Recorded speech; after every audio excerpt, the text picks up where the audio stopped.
Our morning show continues on WRCO. We switch from Welcome to the Jungle, the Ithaca Fair and Homecoming, to some longtime district residents who are here to talk about Ithaca Schools, and they have the upcoming referendum as well in November. So joining us on the air, Joe Brown, Annette Lewis, and Nancy Clary, who have been called upon to join us here. Joe, we appreciate you coming in here today. Good morning. Good morning, Phil. Thanks for having us. You bet. So what's your story with the district? You went to Ithaca, right? Yeah, absolutely. So I'm an alumni of the Ithaca School District. I came to Ithaca back in about, it would have been 2004, 2005, my junior year of high school. I guess a little bit of a backstory, about myself. Growing up, I'm from Richland Center originally. My mom was a Wheelock. Wheelock is a very familiar name for a generation of folks. My grandfather, Ted Wheelock, school teacher, baseball coach, bus driver. He was Richland Center for a whole generation. My mom and her 8 siblings all went to Richland Center as well. I even got started at Richland Center. Fast forward to the high school years, I had a best friend who open enrolled into the Ithaca School District, and I wanted to join him. And so having the opportunity to go with him and join this community was really, I guess I didn't know what I was getting to initially, but it had a great effect on me, and the opportunity to be involved in extracurriculars, athletics, and the community. It truly is a special place, the Ithaca Community and School District. So after graduating from Ithaca, we stayed local. My wife and I did, but found jobs here in Richland Center, and ended up living here in the city of Richland Center. It's been about 9 years ago now. My oldest son, we've got 4 kids. My oldest son, who's a freshman now, was getting ready to get enrolled into school, and we got approached by a community member who was looking to sell their home. And so we were just ecstatic to have the opportunity to get back into the district. And so fast forward now, we've got 4 kids, 2 boys that are in school, a high schooler, a middle schooler, and then 2 girls in elementary, and the youngest being in 4K. So I guess for me, it's just such a special thing, a special place, special community, and I cherish the opportunity to be a community member, to have our kids in the school. And, as it relates to the referendum, that's kind of my plea to the communities, I guess, really is, I'm just one family, just one man.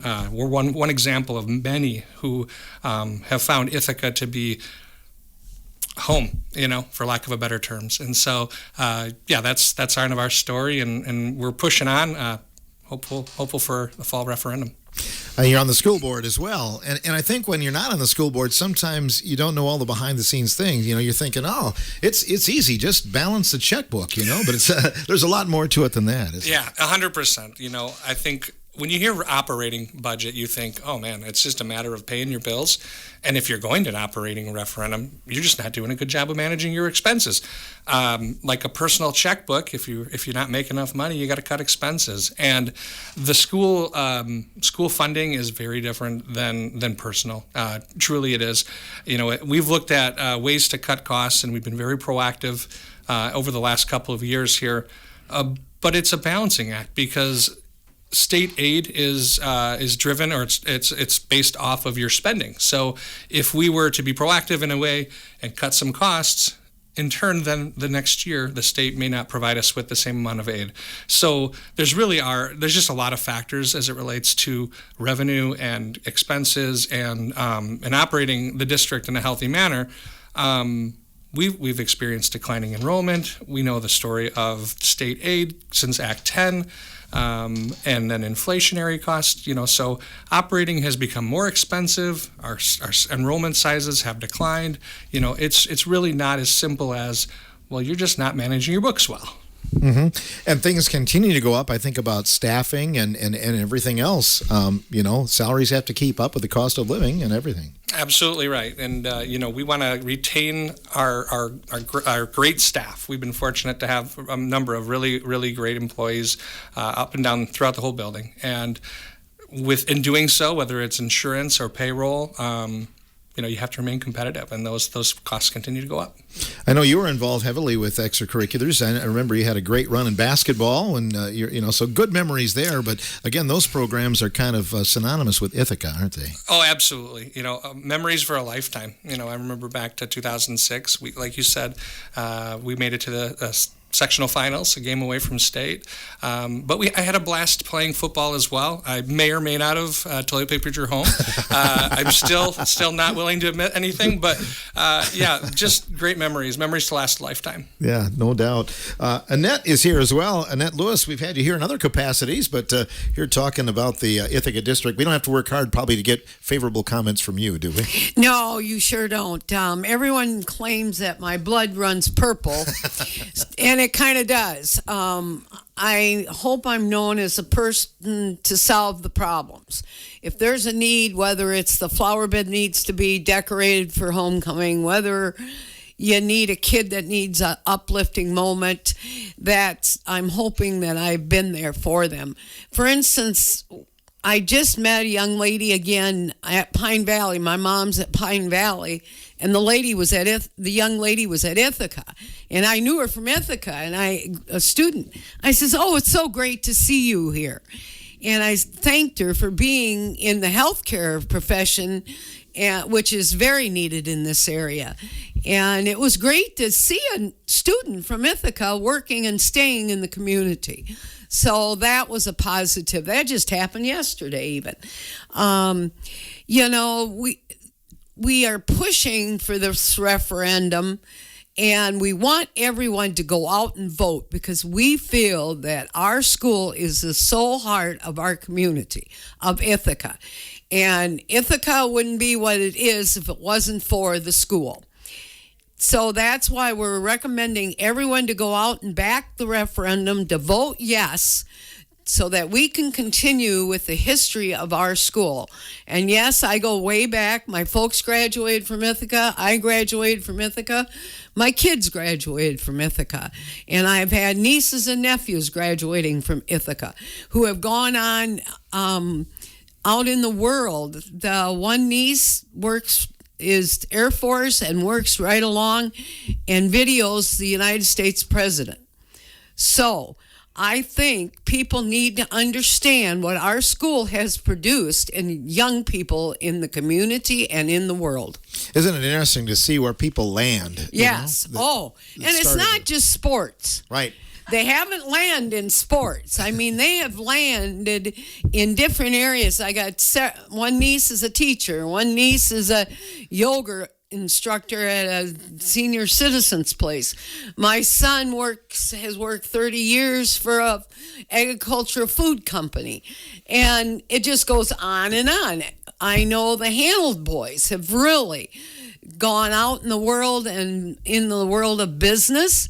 A lot of youth have been in the world of business. So, yes, and we want people to understand it's so important that they get out and vote for this referendum and to say yes to our school to continue developing young people like we have in the past so that we can do it in the future. Somebody asked me this the other day. They're like, could you imagine life if Ithaca School wasn't there? And I guess I hadn't thought about that, but that's kind of mind-boggling for those that have been lifetime residents, isn't it? It sure is. And, your folks dad went to school at Ithaca and graduated from Ithaca.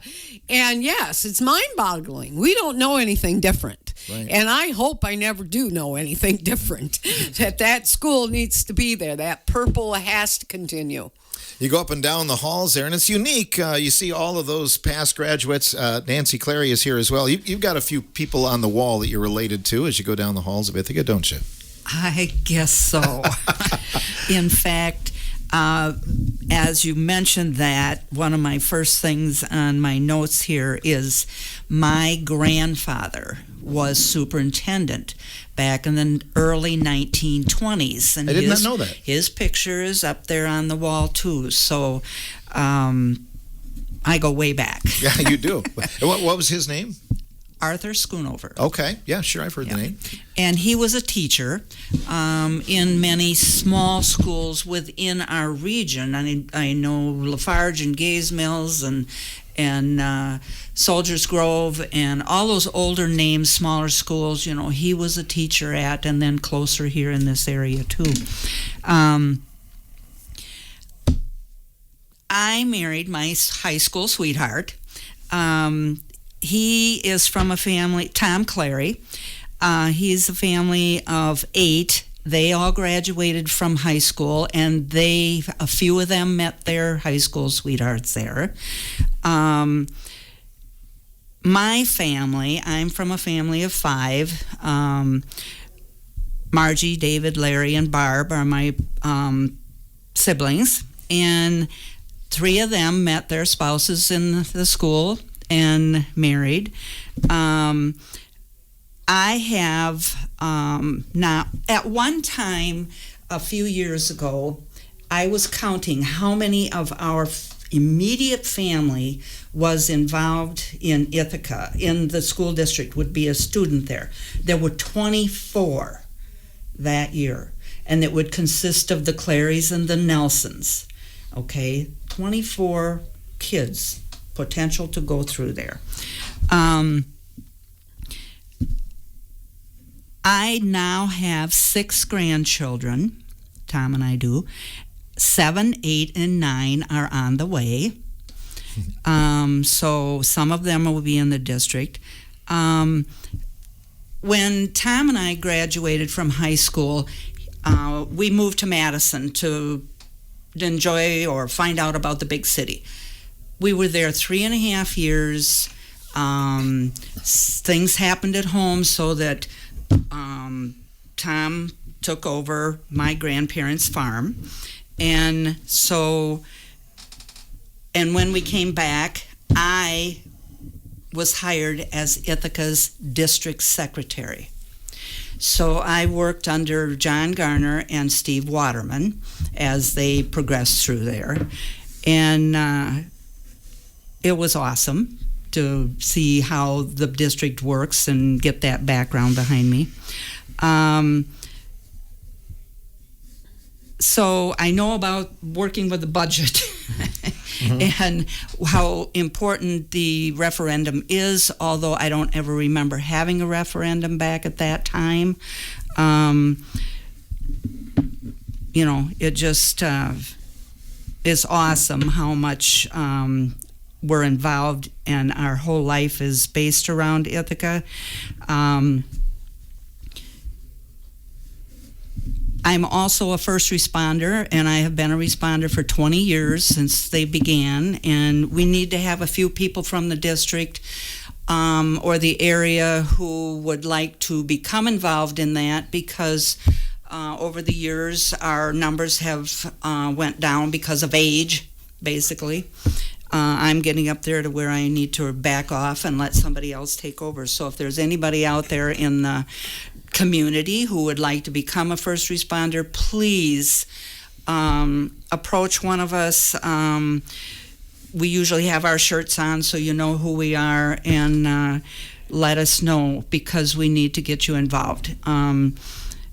We just had one young gal come on to the crew, and she had went clear over to Soldiers Grove and got into a class that met the requirements for becoming a first responder. So she is just brand new to our group, Jada Baker.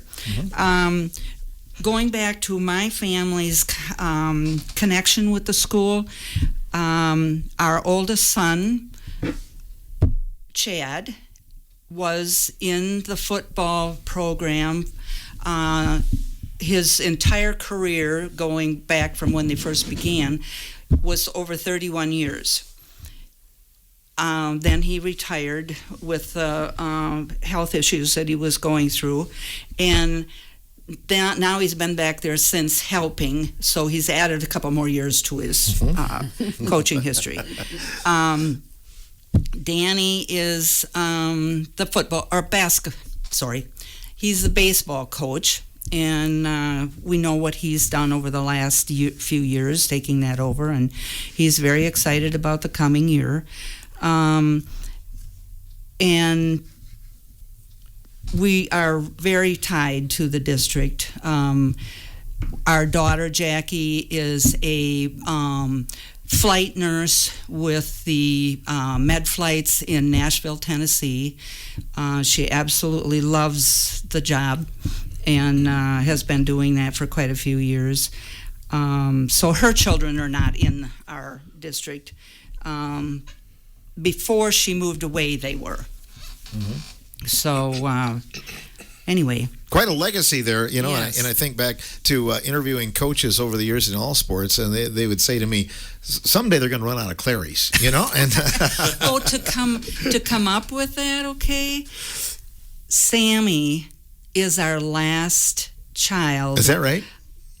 From our grandchild, from our particular immediate family, who will be graduating this year. He's the last one here in Ithaca. But we're still going to the events. Oh, yeah. You still have other relatives on the teams, too. We have other relatives, Nelsons and Mayfields and some other ones that we want to keep up with. A proud legacy. Yeah. It all started in the study hall back in the old building, probably, right? Or something like that. I think so, You and Tom met.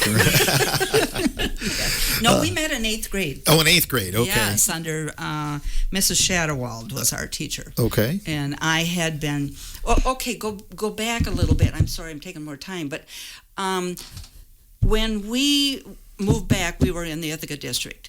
And a farm came up down the road that we purchased, and it was not in the Ithaca district. It was in the River Valley district. So we put up going there until Chad became between 7th and 8th grade. And we decided that we wanted to be part of the sports activities and all of that. Our kids were getting into that age.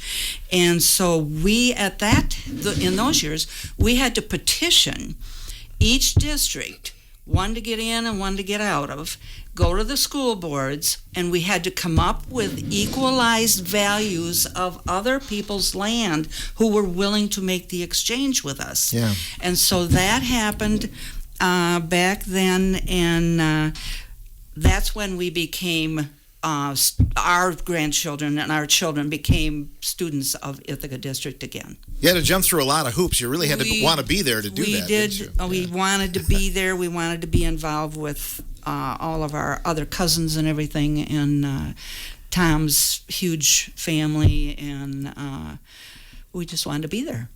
And the rest is history. Yes. Joe, certainly you talk about Ithaca's legacy. These two ladies really represent that, don't they? Oh, it's remarkable. They're just, I think, so many people that these ladies have, their lives they've touched, and the Ithaca ties run deep. Not just my family, but as Annette was alluding to, the alumni that have gone on to do great things. It's just a remarkable place. It is, and certainly you're encouraging voters to say yes. Do you have, as a school board member, do people come up with you with concerns, or what's been the most common concern? My concern, actually, what I'd like to just express to turn that a little bit is just what I can't explain well enough is the sense of urgency that I'm feeling of late. Truly, I think that it's been a little bit slow to get out to the community. As we've gone to board meetings and town halls, we haven't seen a ton of people with a lot of great questions. And I mean, the ones that have come have asked really good questions. But so I'm not seeing and hearing the number of concerns. But I do want to stress the importance and the urgency of coming to vote in the fall and getting this thing passed. Because frankly, as you look at the books, we don't have a long runway. Funding and fund balance, things along those lines. Truly, if we don't pass in the fall, we're going to have to ask again in the spring, which is it's not something that we want to do. It's not something we want to consume the time and energy to do. But if the referendum doesn't pass, then we're stuck looking at some really, really difficult things. We're stuck in a circumstance where we have to make some hard decisions and have conversations with neighboring districts. And I know there's so much Ithaca pride, and this community is so strong. So it's just my plea to show up and vote. Indeed. And Annette, has Bubbles the Clown retired from the Ithaca School Fair Parade or not? No, we're going to modify Bubbles the Clown this year. Okay. If people don't know, I come down with Lyme's disease in August, and I've been walking with a walker ever since. So Bubbles is going to be there dressed in her outfit and maybe in a UTV or something. Okay, good. But Bubbles will still be there. So, yes, that part of the parade will be the same. But Bubbles wants everybody to go out and vote yes for the Ithaca School District in November. Okay, or Bubbles will shoot you with a seltzer bottle or something. Maybe. Well, there's possibility of water this year, yes. That's awesome. And Nancy, you want to encourage people to just get out and vote yes. Absolutely. The community is very rich in what has been able to accomplish with the education that they've gotten from Ithaca. And I would like to see that continue wholeheartedly. Joe, anything else you'd like to add today? Nothing comes to mind. Again, I just want to express my gratitude for you bringing us on, and gratitude to the Ithaca community. It's truly a special place, and appreciate this opportunity. Wonderful. Thanks for coming in, everyone. Joe Brown, Annette Lewis, and Nancy Clary joining us on the second half of our morning show, talking about Ithaca and the referendum coming up in the November election. And don't forget, we'll be having some community fair reports beginning on Friday from the Ithaca School Fair. And entry day is today, so get those entries in to fairentry.com.